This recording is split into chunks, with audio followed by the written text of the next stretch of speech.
रैवतक पर्वत हूँ बलराम महाप्रभुंकर ससुर घर एरिया। तांको कन्या रेवती को विवाह करथिले बलराम।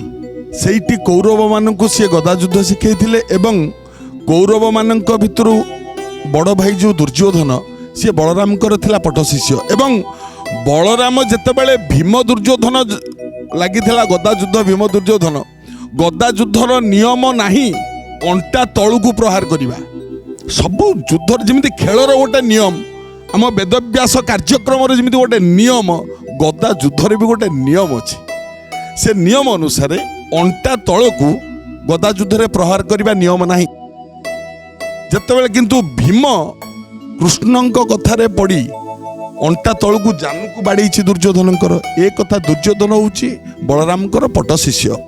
बलराम सही न पारिकी निजे युद्ध करने बाहरी थे से समय कारण निज शिष्य आ शिष्य हेले मानी दुर्योधन जहा होना कहीं रैवतक पर्वत रेवती स्वामी बलराम रोहिणी नंदन बलराम कृष्ण भाई बलराम गदा युद्धर श्रेष्ठ योद्धा श्रेष्ठ वीर बलराम बंदई श्री बलदेव रोहिणी नंदन रेवती रमण हल मुषल धारण तुम्भ पादे हे वंदना करुछि अवसादे हे।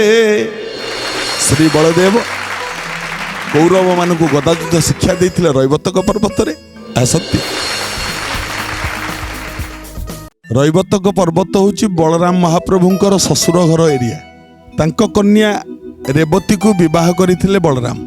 सेठी कौरव मानक सी गदायुद्ध शिखाई एवं कौरव मान भितर बड़ भाई जो दुर्योधन सी बलराम थिला पट शिष्य एवं बलराम जेतेबेले भीम दुर्योधन लगी गदायुद्ध भीम दुर्योधन गदायुद्धर नियम नाही अंटा तलू प्रहार करवा सबु युद्ध जमी खेलर गोटे नियम आम वेदव्यास कार्यक्रम जमी गोटे नियम गदा युद्धर भी गोटे नियम अच्छे से नियम अनुसार अंटा तलू गदा युद्ध प्रहार करने नियम ना जितेबाला किंतु भीम कृष्ण कथार पड़ी अंटा तलू जानू को बाड़ी दुर्योधन ए कथा दुर्योधन हूँ बलराम पट शिष्य।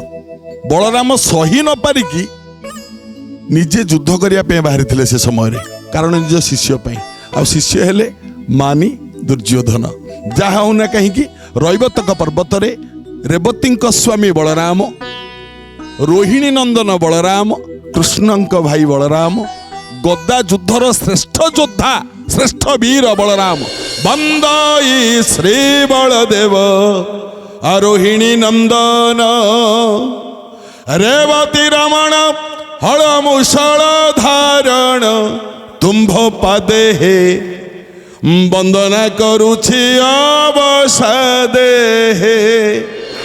श्री बलदेव कौरव मान को गदायुद्ध शिक्षा देते रैवतक पर्वत आसक्ति।